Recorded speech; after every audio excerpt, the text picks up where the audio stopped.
பொதுவாகவே நம்ம வீட்டில் இருக்கிற பெரியவங்களாம் வெளியே யாராச்சும் ஒருத்தவங்க இறந்துட்டாங்கன்னு வச்சுக்கோங்களேன். அவங்க நெருக்கமானவங்களா இருக்கலாம், ஏதோ ஒரு இடத்துல நம்மளோட ஃப்ரெண்டாக கூட இருக்கலாங்க. அவங்க இறந்ததுக்கு இந்த கேத வீடுன்னு சொல்லுவாங்க, இறந்து போனவங்க இருக்கிற வீடு. அந்த வீட்டுக்கு போயிட்டு வந்து உடனே கை கால்லாம் கழுவுவாங்க. கீழேயே வாசலில் வச்சு கை கால்லாம் கழுவிட்டு அது போதாதுன்னு வீட்டுக்குள்ள போயிட்டு வேலையா குளிப்பாங்க. குளிச்சுட்டு மஞ்சள் தண்ணி கலக்கி வீடு முழுக்க தெளிப்பாங்க. கீழே எங்கெங்கெல்லாம் நடந்து வந்தாங்களோ அந்த வாசல் ஃபுல்லாவே தெளிச்சு விடுவாங்க. அது போக நம்ம ஒரு கார்ல போயிட்டு வந்தோம்னு வச்சுக்கோங்களேன், அந்த காரை வாட்டர் வாஷ் கூட்டுருவாங்க சிலர் அந்த கார்லையுமே அவங்க உட்காந்துட்டு வந்த அந்த இடத்துலலாம் மஞ்சள் தண்ணியை தொளிப்பாங்க. இது நிறைய பேருக்கு ஒரு கேள்விக்குறியாவே இருந்துட்டு இருக்குங்க. அவ்வளோ ஏன், எனக்கே இது ஒரு பெரிய கேள்விக்குறியாக தான் இருந்துட்டு இருந்துச்சு. எப்போனா என்னோட 10th ஸ்டாண்டர்ட் நான் படிச்சுட்டு இருக்கும்போது எனக்கு பர்சனலாக ஒரு விஷயம் நடந்துச்சுங்க. நான் 10th முடிச்சு 11th போகிற அந்த ஆனுவல் லீவில் எனக்கு ஒரு விஷயம் நடந்துச்சு. அதுக்கப்புறமா தான் நான் உணர்ந்துக்கிட்டேன், ஓகே இதனால தான் இதெல்லாம் பண்ணுறாங்க போல இருக்கு. இதுக்கு ஒவ்வொருத்தரும் ஒவ்வொரு காரணம் சொல்லுவாங்க. அதே மாதிரி தான் இன்னைக்கு நமக்கு ஒரு ஸ்டோரி வந்திருக்குது. இன்ஸ்டாகிராமில் ஒரு பொண்ணு அனுப்பியிருக்கிறாங்க. அவங்க சொல்கிற காரணம் என்னன்னா, நம்ம ஒரு இறந்தவங்களோட வீட்டுக்கு போயிட்டு அங்கே டைம் ஸ்பெண்ட் பண்ணிட்டு அவங்களுக்கு இறுதி மரியாதை கொடுத்துட்டு நம்ம வீட்டுக்கு வந்ததுக்கு அப்புறமா நம்ம குளிக்கல அப்படின்னா நமக்கு ஒரு அமானுஷ்யம் நடக்கும். என்னோட வாழ்க்கையில அப்படி ஒரு அமானுஷ்யம் நடந்துச்சுன்னு அதைத்தான் நான் உங்ககிட்ட ஷேர் பண்ணியிருக்கிறேன்னு சொல்லிட்டு ரொம்பவே த்ரில்லிங்கான ஒரு ஸ்டோரி, அதாவது ஒரு அனுபவத்தை, அவங்களோட பர்சனல் அனுபவத்தை என்கிட்ட ஷேர் பண்ணியிருக்கிறாங்க. அதை பத்தின ஒரு தொகுப்பை தான் இன்னைக்கு நம்ம ஷோல பார்க்க போறோம். அது போக என்னோட 10th ஆனுவல் லீவ்ல எனக்கு என்ன நடந்துச்சுங்கிறதையும் நான் ஷேர் பண்றேன். Welcome to our show devil's kitchen.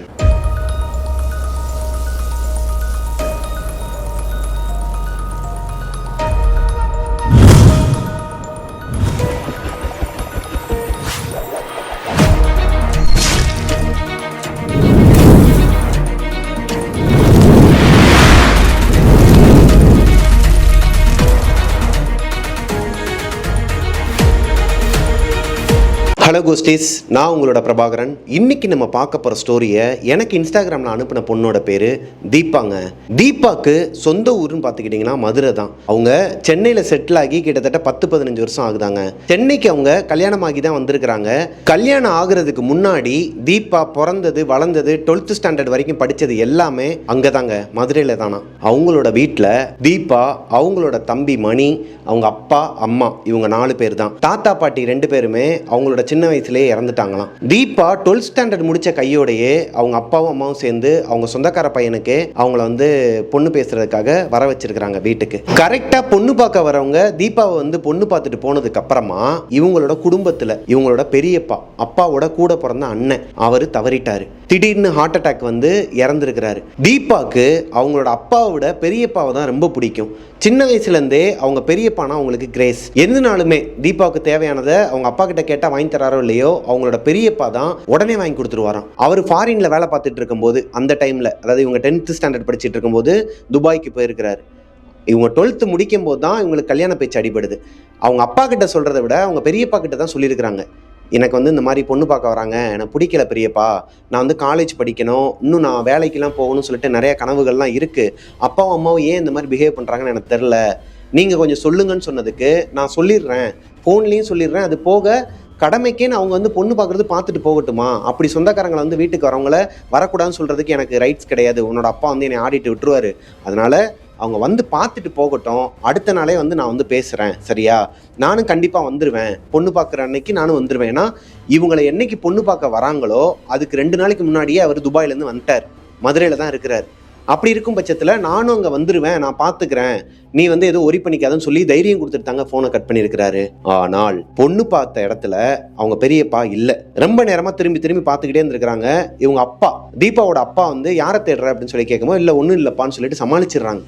அவங்க தேடினது அவங்களோட பெரியப்பாவை தான். அன்னைக்கு அவர் வரல. கரெக்டாக பொண்ணு பார்த்து முடிச்சுட்டு அவங்க வீட்டை விட்டு கிளம்பி போய் 2 மணி நேரம் கூட ஆகாதாங்க, இவங்களுக்கு ஒரு ஃபோன் கால் வருது, பெரியப்பா தவறிட்டாரு, ஹார்ட் அட்டாக், அவர் இறந்தே கிட்டத்தட்ட 5 மணி நேரத்துக்கு மேலே ஆச்சான். இவங்க வீட்டிலேருந்து பொண்ணு பார்க்க வராங்க இல்லையா, ஒரு நல்ல விஷயம் நடக்க போகும்போது நம்ம ஏன் வந்து ஒரு அபசகுணமாக இந்த விஷயத்த சொல்லணும்னு சொல்லிட்டு மறைச்சிருக்கிறாங்க. அப்போது தீபாவோட அப்பாவுக்கு ஆல்ரெடி இந்த நியூஸ் தெரியும். தெரிஞ்சிருந்தும் கூட பிறந்த அண்ணன் இறந்துருக்கிறாரு, பொண்ணோட கல்யாணம் இப்ப முக்கியமானு சொல்லிட்டு தீபாக்கு அவங்க அப்பா மேல செம்ம கோபம் வந்திருக்குதுங்க. ஏன்பா இப்படி பண்ணீங்க, நீங்க இப்படி பண்ணுவீங்கன்னு நான் கொஞ்சம் கூட எதிர்பார்க்கல.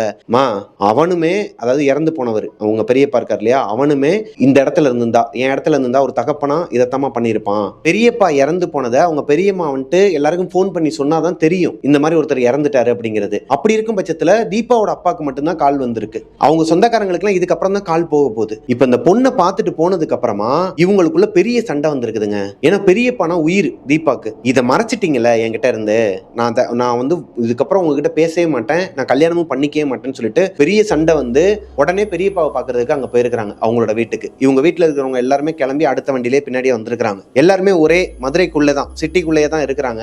தீபா அவங்க பெரியப்பாவை போய் பார்த்து ரொம்ப அழுது இருக்கிறாங்க. இவங்க அப்பா வந்து கண்ட்ரோல் பண்ணிருக்காருமா, விடுமான்னு சொல்லும் போது கையெடுங்கப்பான்னு சொல்லி தட்டி விட்டுட்டு அவங்க அப்பா கிட்ட பேசவே இல்லையாங்க. அன்னைக்கு ஃபுல்லாவே பேசவே இல்லையா. இவங்களோட சொந்தக்காரங்க எல்லாருமே அங்க வராங்க. இந்த பொண்ணு பார்த்தாங்க பாத்தீங்களா, அந்த கேங்கும் வந்திருக்குதாங்க. அவங்கள பார்க்கும்போது இன்னும் இவங்களுக்கு கோபம் வருது. என்னடா மனுஷங்க இவனுங்களாம், ஒருத்தர் இறந்துருக்கிறாரு, அதை மறைச்சிட்டு என்னை வந்து கல்யாணம், இப்போ இது கல்யாணமா இருந்தா கூட பரவாயில்ல, பொண்ணு பார்க்க வர்றதுக்கெல்லாம் இந்த மாதிரி ஒரு விஷயத்த ஏன் பண்ணாங்கன்னு சொல்லிட்டு இவங்களால ஏத்துக்கவே முடியலையாங்க. நியாயமா பார்த்தா அவங்க சொல்றது ஃபேக்ட் தான், மனுஷனா பேசுறாங்க அவங்க மட்டும்தான். இப்போ இந்த சமுதாயம் எல்லாம் முடிகிற வரைக்கும், அவங்க பெரியப்பாவுக்கு உண்டான காரியங்கள்லாம் முடிகிற வரைக்குமே அந்த வீட்டிலேயே தான் இருந்திருக்கிறாங்க. இங்க இருந்து கிளம்புறாங்க, சுடுகாட்டு கொண்டு போய் அவரை எரிச்சதுக்கு அப்புறமா இங்க இருக்கிற பொண்ணுங்க எல்லாரையும் அவங்கவுங்க வீட்டுக்கு போயிருங்கன்னு சொல்றாங்க. இவங்க மட்டும், தீபா மட்டும், நான் போக மாட்டேன், நான் இங்கேயே தான் இருப்பேன், பெரியப்பா என்கிட்ட பேசணும்னு சொன்னாரு, அழுதுகிட்டே உட்கார. இப்ப அவங்க அப்பா என்ன சொல்றாருன்னா, போன் போட்டு, மா எல்லாரும் போன உடனேயுமே கை கால்லாம் கழுவிட்டு மேல போய் வேலையா குளிச்சிருங்க அப்படிங்கிற மாதிரி சொல்றாரு. யாரு?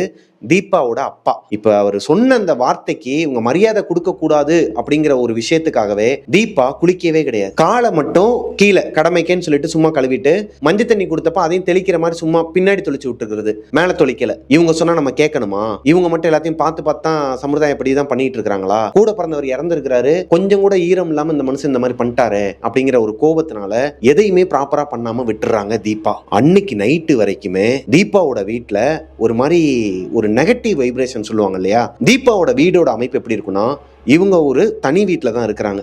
மதுரையில் ஒரு முக்கியமான ஏரியாவில் ஒரு தனி வீடு. இவங்க எல்லாருமே ஒரு கொஞ்சம் பெரிய குடும்பம் தான் வச்சுக்கோங்களேன். தனி வீட்டில் கீழே ஒரு பெரிய ஹால் இருக்குமாங்க. அங்க ரூம் எதுவுமே கிடையாது. கிச்சன் இருக்கும், ஒரே ஒரு காமன் டாய்லெட் இருக்கும். பின்னாடி பேக் சைடு ஒரு கதவு இருக்குமா. அந்த தெரு வழியாவும் போலாமா. 3வது தெருவும் 4வது தெருவும் இவங்களுக்கு வந்து ஈஸியா ஆக்சஸ் பண்ற மாதிரி கதவு வச்சிருப்பாங்களாம். வீட்டுக்குள்ளேயே ஸ்டெப்ஸ் போகுமாங்க. இந்த ஸ்டெப்ஸ்ல மேல ஏறி போனா மொத்தம் 3 ரூம் இருக்குமா. ஒரு ரூம்ல அவங்க அப்பா அம்மா இருப்பாங்க, இன்னொரு ரூம்ல அவங்க தம்பி இருப்பாங்க, இன்னொரு ரூம்ல தீபா இருப்பாங்க. இந்த 3 ரூம்லயுமே அட்டாச் பாத்ரூம் இருக்குமாங்க. ஃபர்ஸ்ட் ஃப்ளோருக்கு மேல ஸ்டெப்ஸ் போகுமாங்க, அங்க மொட்டை மாடி. இதுதான் தீபாவோட வீட்டோட அமைப்பு. இறந்து போனவர் அவங்க அப்பாவோட கூட பிறந்த அண்ணங்கிறனால அவங்களோட சமுதாயப்படி அந்த பெரியம்மா இருக்காங்க இல்லையா, அவங்க வீட்டில் அவங்கள தனியா விட முடியாது. இவங்க சைடு இருக்கிற ஒரு சில இந்த பாட்டிங்கெல்லாம் அங்கதான் இருப்பாங்க. இருந்தாலும் தீபாவோட அப்பா அம்மா இவங்க 2 பேருமே அங்கதான் இருக்கணும். எங்க அவங்களோட வீட்டில் தான் இருக்கணுமா முறைப்படி. ஏன்னா அவங்களுக்கு நாங்க இருக்கோம் அப்படிங்கிற ஒரு நம்பிக்கை கொடுக்கிற விதமா இந்த காரியம் பண்ணுவாங்க இல்லையா, 11வது நாள் காரியம், சிலர் 16வது நாள் காரியம் எல்லாம் பண்ணுவாங்க. அப்படி இவங்களோட சமுதாயப்படி 11வது நாள் காரியம் பண்ற வரைக்குமே அவங்களோட வீட்டில் தான் இருக்கணுமா. இப்ப உங்க வீட்டுக்கு வந்து எல்லாத்தையுமே செட் பண்ணி கொடுத்துட்டு போறதுக்கு தான் வந்திருக்கிறாங்க தீபாவோட அம்மா. ஏன்னா அவங்க தம்பி படிச்சிட்டு இருக்காரு இல்லையா, அவருக்கு இன்னும் ஒரே ஒரு எக்ஸாம் பாக்கி இருக்கு. சும்மாவே இந்த பையன் நல்லா படிக்க மாட்டாரு. எப்படியாச்சும் இந்த 9th பாஸ் ஆயிடுறா, 10th வந்து அடுத்து கோச்சிங் கிளாஸ் வர ஆரம்பிக்கிறாங்க. இதன் அடிப்படையில அந்த பையனை மட்டும் வீட்டுல விட்டுட்டு வந்தா அவன் படிக்க மாட்டான், அதனால நீ துணைக்கிருன்னு சொல்லிட்டு தீபாவையும் வீட்டுல விட்டுட்டு போயிடுறாங்க. இப்ப தீபாவோட வீட்டுல, இந்த தனி வீட்டுல தீபாவும் அவங்க தம்பியும் மட்டும்தான் அடுத்த 10 நாளைக்கு இருக்க போறாங்க. அவங்களோட அப்பா அம்மா அப்பப்ப வந்து பாத்துட்டு போற மாதிரி பிளான் பண்ணிட்டு இருக்காங்க. ஏன்னா தீபா ஆனுவல் லீவ்ல தான் இருக்கிறாங்க. தீபா எப்பவுமே விடிய காலையில ஒரு 4:30-5 மணிக்கெல்லாம் எந்திரிச்சிருவாங்களாங்க இவங்க தம்பிக்காக. தம்பினா அவங்களுக்கு ரொம்ப பிடிக்கும். பெரியப்பாக்கு அடுத்து ரொம்ப பிடிச்சதுன்னா தம்பியே தான். தம்பிக்குமே பெரியப்பாவோட பேர் தான். அவனை வந்து ரொம்ப கேர் பண்ணி பார்த்துக்கிட்டா பெரியப்பாவை பார்த்துக்கிட்ட மாதிரி அப்படிங்கிற. அப்போ எந்த அளவுக்கு வந்து அவங்க பெரியப்பா மேலே அவங்களுக்கு ஒரு லவ் இருக்குன்னு பார்த்துக்கோங்களேன், ஒரு பாசம் இருக்குன்னு பார்த்துக்கோங்களேன். இந்த தம்பிக்காக காலையில் வெள்ளனே எந்திரிச்சு சாப்பாடுலாம் கட்டி கொடுத்து இந்த பையனை வந்து ஸ்கூலுக்கு அனுப்பிட்டு அதுக்கப்புறமா இவங்க பாட்டுக்கு டிவியில் எதனா பார்த்துக்கிட்டு கொஞ்ச நேரம் சோகமாக உட்காந்துக்கிட்டு அப்புறம் ஃப்ரெண்ட்ஸு கிட்ட எல்லாம் ஃபோன் போட்டு பேசிட்டு வீட்டுக்கு பக்கத்துலேயே இருப்பாங்க இல்லையா ஃப்ரெண்ட்ஸ், அவங்களோட வீட்டுக்கு போயிட்டு வருது.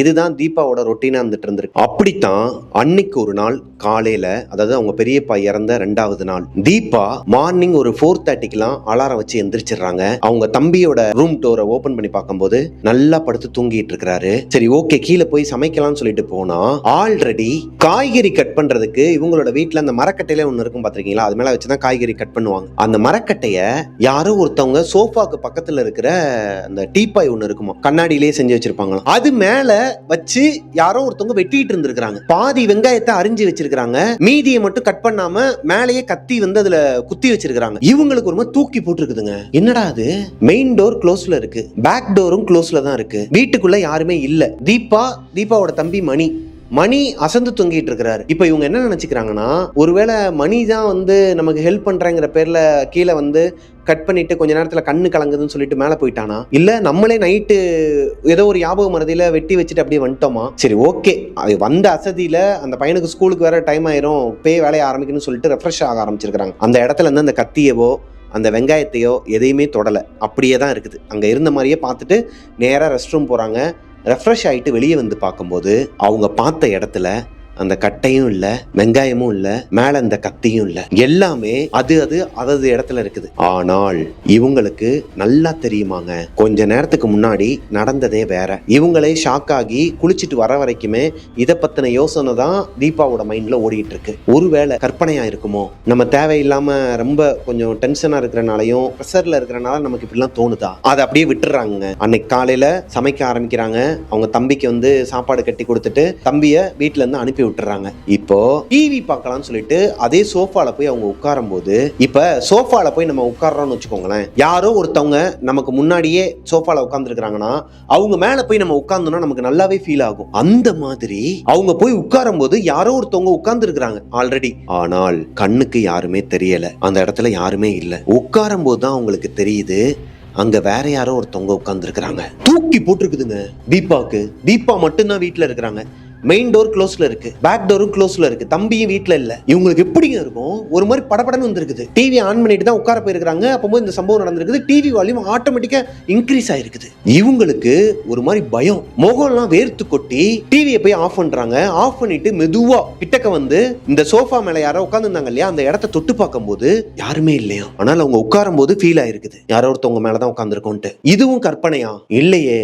காலையில எந்திரிச்சதுல இருந்து இப்போ வரைக்கும் 2 சம்பவம் நடந்துருச்சு. இது ஏதோ மனசுக்கு தப்பாப்படுதுன்னு சொல்லி யோசிச்சுட்டு, ஒருவேளை நம்மளோட பெரியப்பா தான் ஆத்மாவா நம்ம கூட வந்துட்டாரா, பேயா அலைஞ்சிட்டு இருக்கிறாரா, அவருக்கு நிறைவேறாத ஆசைகள் இருக்கும்ல.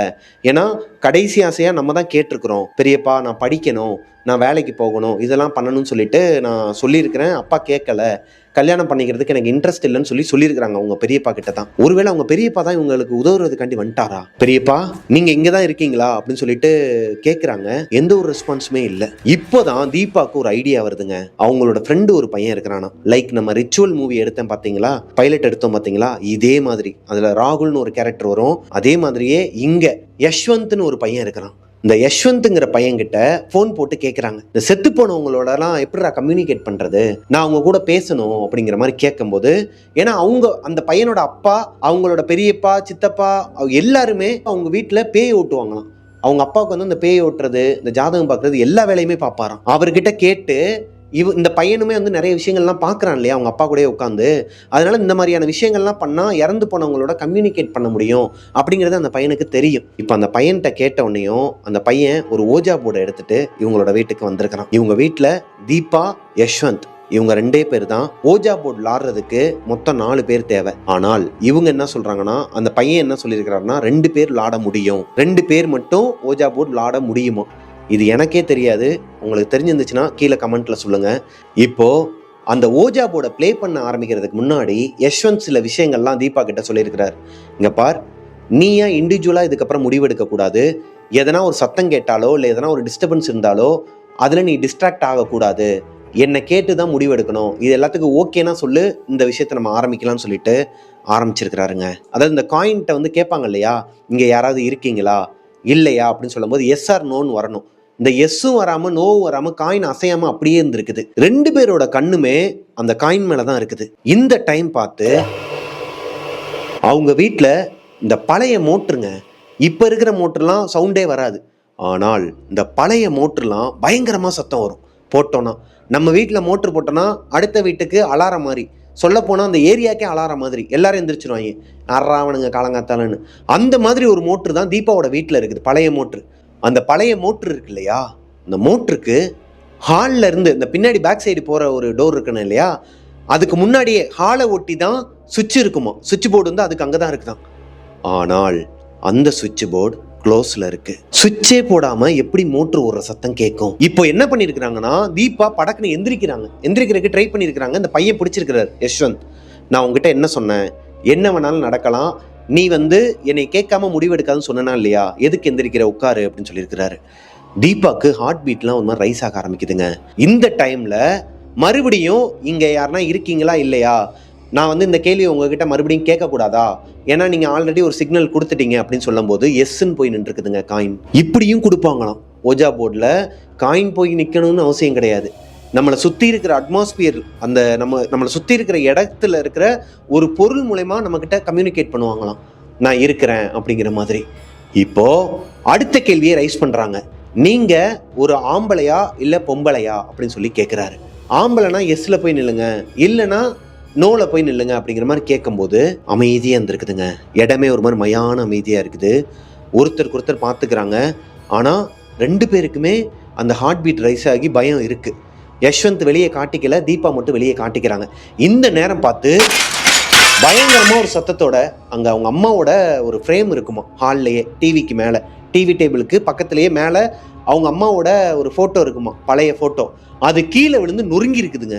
கண்ணாடி போட்ட அந்த காலத்து ஃப்ரேம் ஒன்று, அது கீழே விழுந்து நொறுங்கி இருக்குது. பயந்து போய் இவங்க எந்திரிச்சிருக்கிறாங்க. யஷ்வந்த் என்ன சொல்றாருன்னா, நீ எந்திரிக்காத, உங்க அம்மாவுக்கு உடனே கால் பண்ணு அப்படிங்கிற மாதிரி சொல்லியிருக்கிறாரு. அவங்க அம்மாவுக்கு ஃபோன் போட்டுருக்காங்க.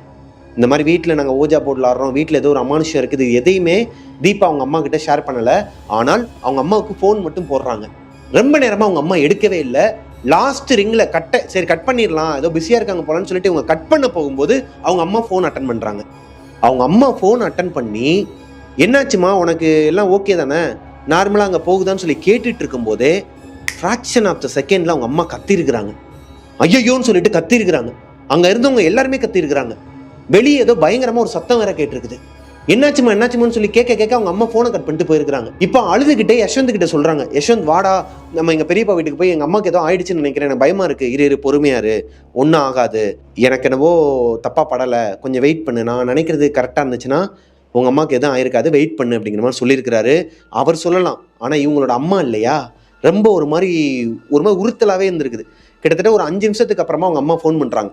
அட்டன் பண்ணி, என்னாச்சுமா, என்ன எதுவும் சொல்லிட்டு போக மாட்டியா, இல்லடி ஒன்றும் ஆகலடி, நல்ல வேலைடி நீ என் உயிரை காப்பாத்துன அப்படிங்கிற மாதிரி சொல்ல, என்னாச்சுமான்னு சொல்லிட்டு லவுட் ஸ்பீக்கர்ல போட்டிருக்கிறாங்க, யஷ்வந்தும் கேட்கட்டும்ட்டு. இவங்க ஃபோன் போட்டு, அதாவது தீபா அவங்க அம்மாவுக்கு ஃபோன் போட்டு அடுத்த ஃப்ராக்ஷன் ஆஃப் த செகண்ட்ல தான் அந்த சத்தம் வந்துச்சு இல்லையா. ஒரு வேளை தீபா அவங்க அம்மாவுக்கு ஃபோன் போடலைன்னு வச்சுக்கோங்களேன், அவங்க அம்மாவுக்கு என்ன வேணாலும் நடந்திருக்கும். ஒன்று கோமாவுக்கு போயிருப்பாங்களாம், இல்லை இறந்து போயிருப்பாங்களாம். அவங்க பெரியப்பா வீட்டுக்கு பக்கத்துல மேலே ஒரு வீடை வந்து கன்ஸ்ட்ரக்ஷன் பண்ணிட்டு இருக்காங்க, ஐ மீன் ரெனோவேஷன் பண்ணிட்டு இருந்திருக்கிறாங்க. ரெனோவேஷன் பண்ணும்போது மேலே இந்த கொத்தனார் வேலைலாம் நடந்துட்டு இருக்கு. பெரிய பெரிய கட்டைங்களெல்லாம் கட்டி மேலே வச்சு இந்த சாரங்கட்டி பெயிண்ட் அடிக்கிற இந்த மாதிரி வேலைலாம் பார்த்துட்டு இருப்பாங்க இல்லையா. தீபாவோட அம்மா மார்க்கெட்டுக்கு போயிட்டு வரேன்னு சொல்லிட்டு சும்மா வெளியே வந்திருக்கிறாங்க. அந்த வாசலுக்கு வந்திருக்கிறாங்க. வாசலுக்கு வரும்போது ஃபோன் அடிச்சிருக்குது. அப்பதான் தீபா கால் பண்ணியிருக்கிறாங்க. ஐயோ ஃபோனை மறந்து வச்சுட்டு போயிட்டேனேன்னு சொல்லிட்டு ரிட்டன் போய் எடுத்துட்டு வர கேப்ல அவங்க கரெக்டா உள்ள வந்து போனை எடுத்து பேசிட்டு இருக்கிற அந்த கேப்ல வெளியே பயங்கரமா ஒரு சத்தம். கட்டி வச்சிருந்த ஒரு கட்டை, செம்ம வெயிட்டு கட்டையாங்க அது. இந்த கட்டை கீழே விழுந்து அந்த சைடு போயிட்டு இருக்க ஒரு பூனை, அந்த பூனை மேல விழுந்து பிதுங்கிருச்சாங்க. கொடூர சாபம். இறந்து போனவங்க, ஆல்ரெடி பெரியப்பா இறந்து போன ஒருத்தவங்களோட வீட்டில் காரியம் பண்றதுக்கு முன்னாடி இப்படி ஒரு அசம்பாவிதம் நடந்துச்சுன்னா அந்த வீட்டில் இருக்கிறவங்களுக்கு யாரோ ஒருத்தவங்களுக்கு ஆபத்து, உயிருக்கு ஆபத்து. அது போக இந்த சனிப்போனம் தனிப்போனமாக போகாதுன்னு ஒரு பழமொழி இருக்குது. அவங்க பெரியப்பா இறந்து போனதும் சனிக்கிழமை தான், நல்ல நாள் தான், சனி பிரதோஷம் தான். ஏன்னா நல்ல நாளுங்கிறனால தான் தீபாவை பொண்ணு பார்க்கவே வந்திருக்கிறாங்க. இருந்தாலும் அது சனிக்கிழமைங்கிறனால சனிப்போனம் தனியாக போகாதுன்னு ஒரு பழமொழி இருக்குதாங்க. இவங்க வீட்டில் யாரோ ஒருத்தரோட உயிருக்கு ஆபத்து. இவங்க பெரியப்பாவோட ஆத்மா இன்னுமே சாந்தி அடையலை. எப்படி சாந்தி அடையும்? இவங்க அந்த 16ஆம் நாள் காரியம் இதெல்லாம் பண்ணி தான் மேலே அனுப்புவாங்க. இதுக்கு தனியாக நான் ஒரு வீடியோவே போடுறேன் இதுக்கு அடுத்து. ஏன்னா இறந்ததுக்கு அப்புறமா என்ன நடக்கும், அவங்களோட ஆத்மா எங்கே சுற்றிக்கிட்டு இருக்கும், என்னென்னலாம் பண்ணோம்.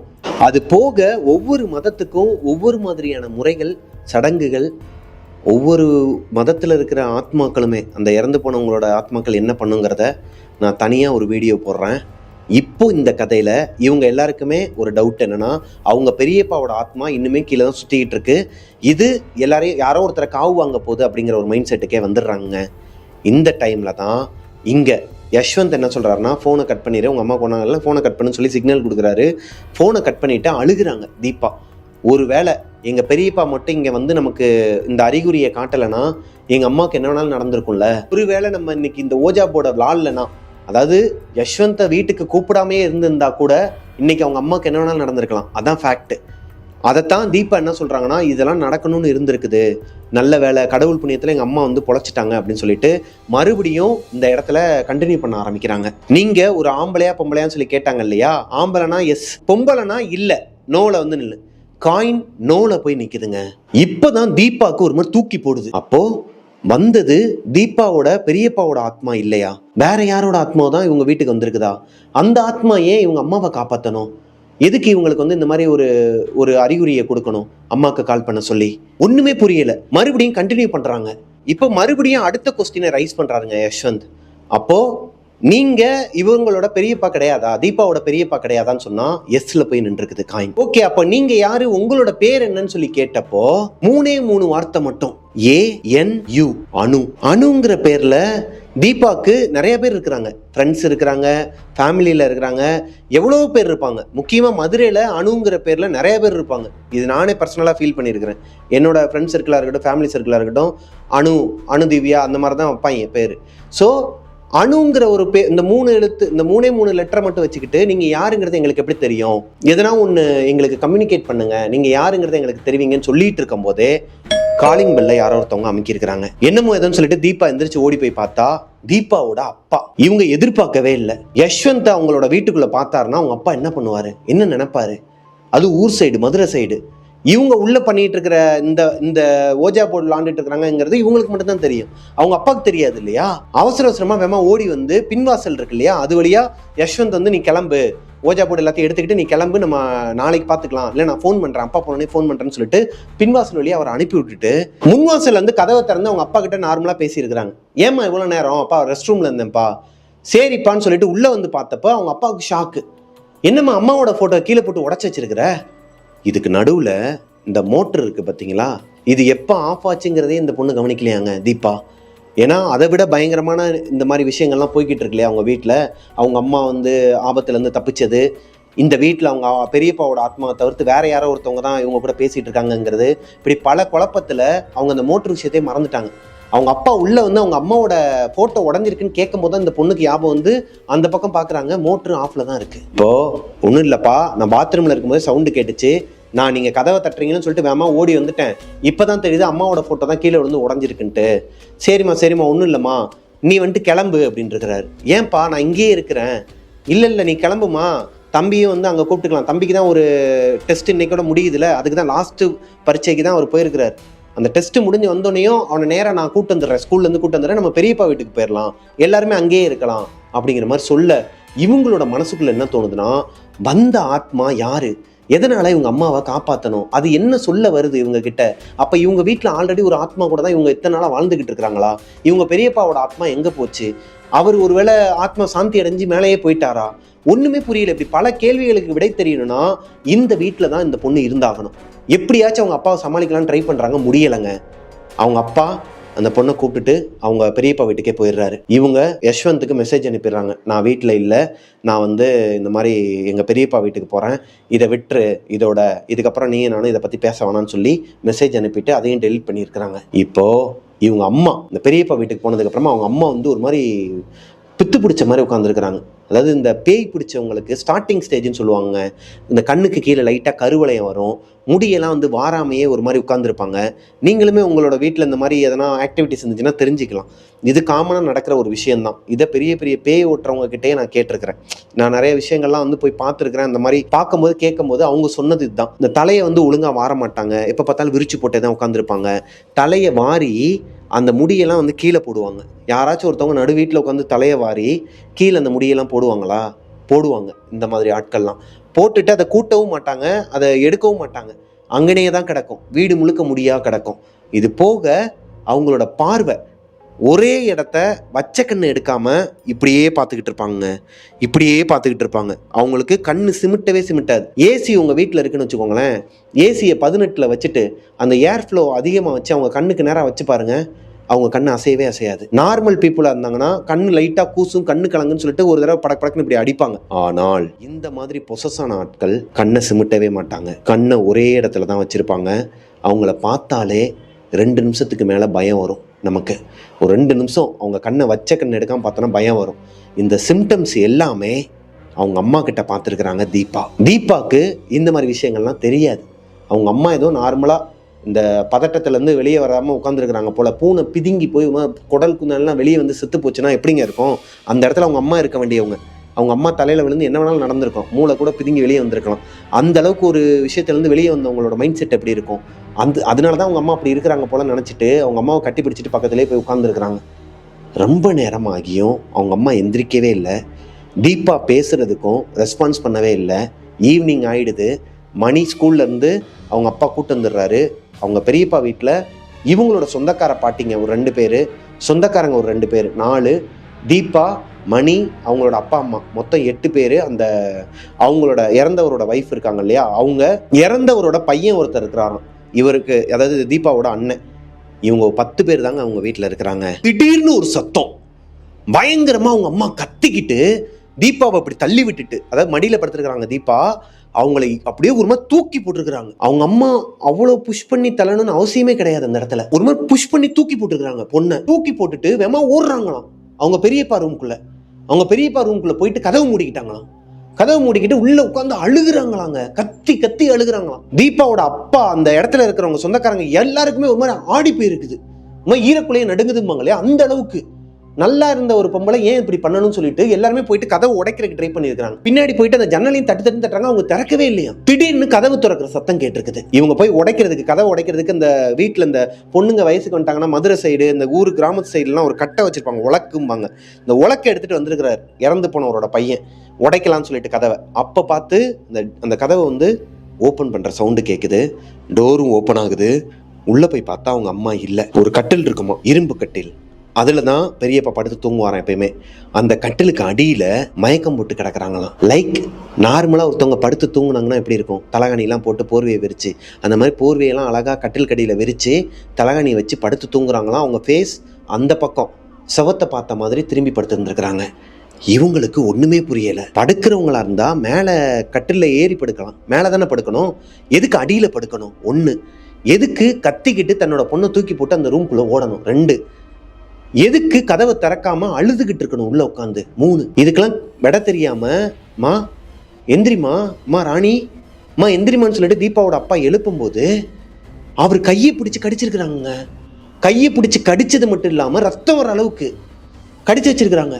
அவங்க கிட்ட இருந்து காப்பாத்துறதே பெரிய பெரிய விஷயமா இருந்திருக்குது. எங்க வெளியே தெரிஞ்ச உங்க குடும்ப கௌரவம் எதனா ஆயிடுமோன்னு சொல்லிட்டு மெயின் டோரை போய் லாக் பண்ணிட்டு இருந்திருக்கிறாங்க. அந்த வயசானவங்களாம் இருப்பாங்களே, அவங்களாம் லாக் பண்ணிட்டு இவங்களோட அந்த உள்ள இருக்கிற அந்த விண்டோவையும் க்ளோஸ் பண்ணிட்டு அவங்க அம்மாவை தரன்னு இழுத்துட்டு வந்துருக்குறாங்க வெளியே.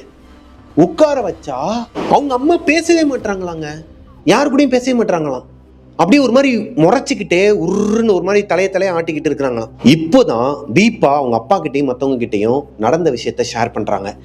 யஷ்வந்த், ஓஜா போர்டு, அவங்க அம்மா ஃபோட்டோ விழுந்தது, மோட்ரு, இது எல்லாத்தையுமே விவரமாக சொன்னதுக்கு அப்புறமா அவங்க அப்பா திட்ட ஆரம்பிக்கிறார்.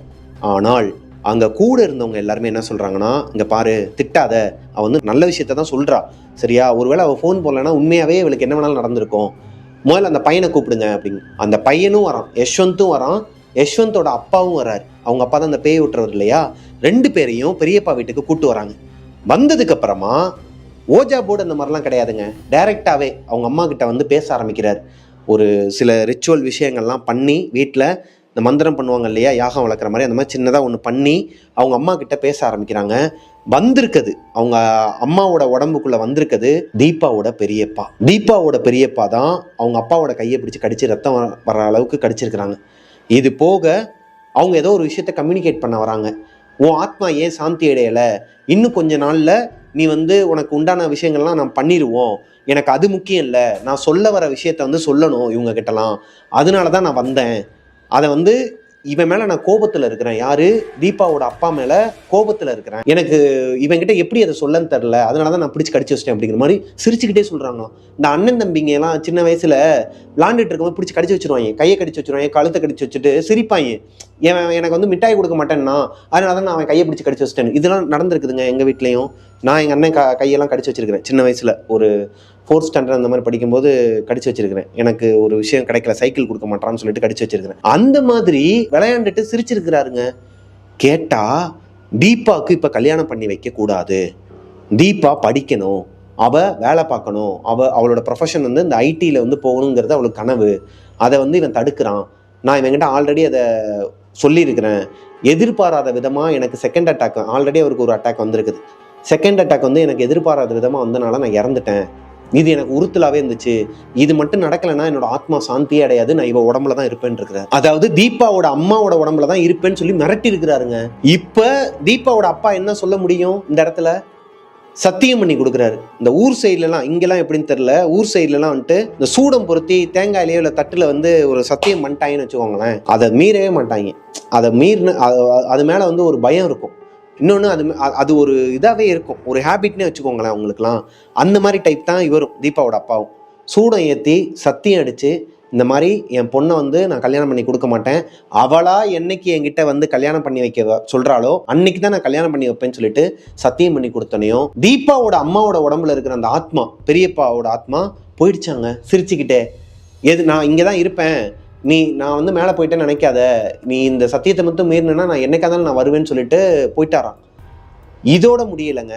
இப்போ தீபா கேட்குறாங்க, யஷ்வந்த் கிட்ட பேசிகிட்டு இருக்கும்போது யஷ்வந்தோட அப்பா கிட்டையும் கேட்குறாங்க, வீட்டில் என்னோட பெரியப்பா ஆத்மா வரலை, ஏதோ ஒரு பொண்ணோட ஆத்மா தான் வந்திருக்குது, எங்ககிட்ட வந்து கம்யூனிகேட் பண்ணுச்சு இந்த மாதிரி விஷயங்களை, அது எதனால், அது யாரோட ஆத்மான்னு சொல்லி கேட்கும்போது அவர் மறுபடியும் பூஜை பண்ணி யஷ்வந்தையும் இவங்களையும் தீபாவையும் உட்கார வச்சு இந்த யாகத்துக்கு முன்னாடி பக்கத்தில் அவங்க விளாண்ட அந்த ஓஜா போட் இருக்கு இல்லையா, அதை போய் எடுத்துகிட்டு வர சொல்லி அதையும் வச்சு சோழிலாம் போட்டு பார்த்து எல்லா விஷயங்களையும் கொஞ்சம் ஒரு 5 நிமிஷத்தில் புட்டு புட்டு வைக்கிறாராங்க. மா, நீ இந்த கேத வீட்டுக்கு வந்துட்டு, அதாவது இந்த இறந்த வீட்டுக்கு வந்துட்டு உங்களோட வீட்டுக்கு போய் குளிச்சியா இல்லையா? இல்லை குளிக்கலை. ஏன் குளிக்கலை? இல்லை எனக்கு வந்து அப்பா வந்து இந்த மாதிரி சொன்னார், ஸ்டார்டிங் நடந்ததெல்லாம் சொல்லும் போது அதுதான் உன் தப்பு. அனுஸ்ரீன்னு ஒருத்தவங்க, தீபாவோட தம்பி மணி டியூஷன் போகிற டியூஷன் டீச்சர் பேர் தான் அனுஸ்ரீ. ஃபுல் நேம் வந்து அனுஸ்ரீ. அந்த போர்டில் வந்தது அணுங்கிற வார்த்தை மட்டும்தான். அவங்களோட காதலில் தோல்விங்கிறனால, லவ் ஃபெயிலியருங்கிறனால வீட்டில் மண்ணெண்ணெய் ஊற்றி கொளுத்தி சூசைட் பண்ணிக்கிட்டாங்களாம். அவங்க இறந்து ஒரு 10 நாள் கூட ஆகலை. அந்த ஏரியாவை கிராஸ் பண்ணி தான் இந்த பொண்ணு வந்திருக்கிறாங்க. அவங்க அப்பா வந்து காரில் கூட்டுறேன்னு இருக்கிறாரு, தள்ளி விட்டுட்டு கோபத்தில் நடந்தே வந்திருக்கிறாங்க தீபா. அந்த கேத வீட்டிலேருந்து குளிக்காமல் காலை கையை கழுவாமல் நேராக நடந்தே வந்திருக்கிறாங்க அந்த ரோட்டில். அப்பவும் பார்த்து இந்த பொண்ணுக்கு பீரியட்ஸ் வேறையாங்க தீபாவுக்கு. அந்த டைமில் சும்மாவே வந்துட்டு நம்ம நிறைய கதைகளில் பார்த்துருப்போம், நிறைய அமானுஷங்கள்லாம் கொஞ்சம் அட்ராக்ட் பண்ணும், அவங்கள வந்து கொஞ்சம் பிடிச்சிரும் அப்படிங்கிற மாதிரிலாம் பார்த்துருக்கோம். இப்போது அவங்க போன இடமும் தப்பான இடம். இந்த நேரத்தில் தப்பான இடம்னு சொல்ல முடியாது. அவங்களோட பெரியப்பா போயிட்டு அவங்க சொன்ன அந்த சில முறைகள், இந்த நடைமுறைகள் எல்லாம் கடைப்பிடிச்சிருக்கலாம், ஆனால் அவங்க கடைப்பிடிக்காமல் அங்கேருந்து வந்திருக்கிறாங்க. அந்த ஆத்மா பின்னாடியே வந்திருக்குது, இவங்களோட அந்த வீட்டிலேயே தான் இருந்திருக்குது. அந்த ஆத்மா பார்த்த வேலை தான் அந்த வெங்காயம் நறுக்குனது, இந்த மாதிரியான இமேஜினேஷன்ஸ் இதெல்லாம் அப்படிங்கிற மாதிரி யஷ்வந்தோட அப்பா சொல்ல, இப்போது மறுபடியும் அதுக்கு என்ன பண்ணணுங்கிறது கேட்டு இவங்களுக்கு உண்டான அந்த விஷயங்கள்லாம் பண்ணியிருக்கிறாங்க. அது அந்த ஆத்மா வந்து இவங்களை விட்டு போகிறதுக்கு என்னென்னலாம் பண்ணணுமோ அதெல்லாம் பண்ணியிருக்கிறாங்க. அடுத்த 1 வாரத்துக்கு, அடுத்த 10 நாளைக்குமே அவங்க வீட்டில் அமானுஷத்துக்கு மேலே அமானுஷமாக நடந்திருக்குதுங்க. லைக் யாரோ ஒருத்தவங்க ஸ்டெப்ஸில் ஏறி நடக்கிற மாதிரி சவுண்டு கேட்குமா, திடீர்னு டிவி அதுவாகவே ஆன் ஆகுமா, வால்யூம் ரைஸ் ஆகுமா. ஒரு வழியாக அந்த 11வது நாள் காரியத்தை முடிச்சதுக்கப்புறமா அவங்க பெரியப்பாவோட ஆத்மா இவங்களை டிஸ்டர்ப் பண்ணலை. இந்த அணு அவங்களோட ஆத்மாவும் இவங்க வீட்டிலேருந்து போயிடுச்சு அப்படிங்கிற மாதிரி சொன்னாங்க. இவங்க வீட்டில் இந்த எலுமிச்சம்பழம் சில விஷயங்கள்லாம் வந்து வாசலில் தொங்க விடுறது, குறிப்பாக அந்த பச்சை மிளகா இருக்குது பார்த்தீங்களா, பச்சை மிளகாவையும் எலுமிச்சம்பழத்தையும் ஒரு நூலில் அப்படியே கோர்த்து நீங்களே பண்ணலாம் இந்த வீட்டில். இது கண்திருஷ்டி கோளாறுக்கு மட்டும் இல்லைங்க, கெட்ட சக்தி வீட்டுக்குள்ளே வராமல் இருக்கிறதுக்கும் பாதுகாப்பாக இருக்குமா. ஒரு வழியாக தீபா அவங்க ஆசைப்பட்ட மாதிரியே இன்ஜினியரிங் படிக்கிறாங்க. இன்ஜினியரிங் முடிச்சதுக்கப்புறமா சென்னையில் ஐடி கம்பெனியில் வேலை பார்க்குறாங்க. சென்னையில் ஐடி கம்பெனியில் வேலை பார்த்துட்டு இருக்கும்போது அங்கேயே ஒருத்தரை லவ் பண்ணுறாங்க. அவரும் மதுரைக்காரர் தான். ஸோ அவங்க அப்பாவுக்கும் பிடிச்ச ஒரு பையனாகவே போயிடுறாரு, சொந்த ஊருக்கார பையன், அதுவும் சொந்தத்திலே ஒரு பையன் சொல்லிட்டு கல்யாணமும் பண்ணி வச்சிடுறாங்க. அவங்களுக்கு இப்போ 2 குழந்தை இருக்குதான். இங்கே தான் சென்னையில் தான் தரமணிக்கு பக்கத்தில் ஒரு ஐடி கம்பெனியில் வேலை பார்த்துட்டு இருக்கிறாங்க. அவங்களோட ஹஸ்பண்டும் அங்கேயே தான் ஹெச்ஆராக இருக்கிறாராம். ஸோ இவங்க 2 பேருக்கும் நல்லா தான் வாழ்க்கை போயிட்டு இருக்கிறாங்க. இப்போது நம்மளோட ஷோவை அவங்க ஹஸ்பண்டும் இவங்களும் சேர்ந்து உட்காந்து பார்ப்பாங்களாம். தீபாவும் அவங்க ஹஸ்பண்டும் சேர்ந்து உட்காந்து தான் பார்ப்பாங்களாம். அவ்வளோ பிடிக்கும் பிரதர் உங்களோட ஷோவை. ஸோ நீங்கள் எங்கள் 2 பேருக்குமே ஒரு ஹாய் சொல்லுங்கன்னு சொன்னாங்க. Hi brother, hi sister. இந்த ஸ்டோரி அவங்க சொன்னதை நான் உங்ககிட்ட அப்படியே ஒப்படைச்சிட்டேன். ஆனால் இதில் நான் யூஸ் பண்ண பெயர்கள் வந்து புனை பெயர்கள் தான். அவங்களோட பெயரை வந்து யூஸ் பண்ண வேணாம்னு சொல்லிட்டாங்க. இந்த ஸ்டோரி உங்களுக்கு பிடிச்சிருக்குன்னு நம்புறேன். பிடிச்சிருந்துச்சுன்னா லைக் பண்ணிடுங்க. என்னண்ணே உங்களோட வாழ்க்கையில் ஏதோ ஒன்று நடந்துச்சு அதை சொல்கிறேன்னு சொன்னீங்க அப்படின்னு தானே யோசிக்கிறீங்க.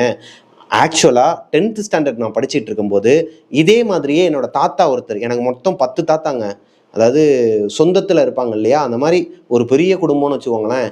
அதில் 9வது தாத்தா வந்து இறந்துட்டார். இந்த தாத்தா வந்து யானைக்கொலான்னு சொல்லிட்டு ஒரு ஏரியா இருக்கும், விருதுநகர்லேருந்து பார்த்துட்டு இருக்கவங்களுக்கு தெரியும்.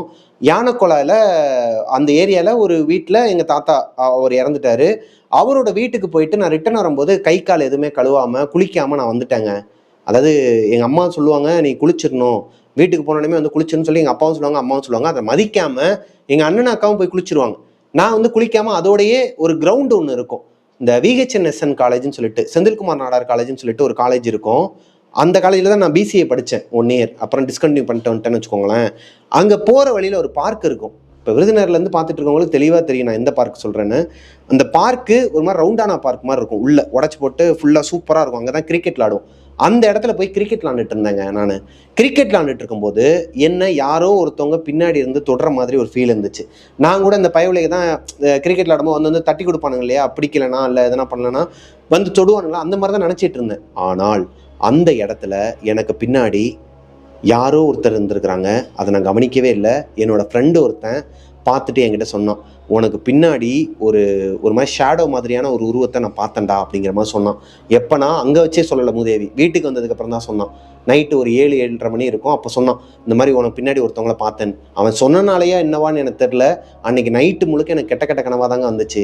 ஏதோ ஒரு இடத்துலேருந்து நான் கீழே குதிக்கிற மாதிரி, யாரோ ஒருத்தவங்க வந்து என்னை வந்து ஒரு ஷேடோ மாதிரியான உருவம் என்னை ஏதோ ஒரு குகைக்குள்ளே, இந்த பாபா படத்தில் வந்து அவரை ஒரு சித்தர் இழுத்துட்டு போவார் பார்த்தீங்களா, அந்த என்னை இழுத்துட்டு போகிற மாதிரிலாம் கனவு வந்து பயந்து அலறி அடித்து எந்திரிச்சு அடுத்த நாள் வந்துட்டு பின்னாடி இருக்கிற ஒரு தர்காவில் கூட்டு போய் மந்திரிச்சு விட்டு இந்த கயிறுலாம் போட்டு கூட்டு வந்தாங்க என் வீட்டில்.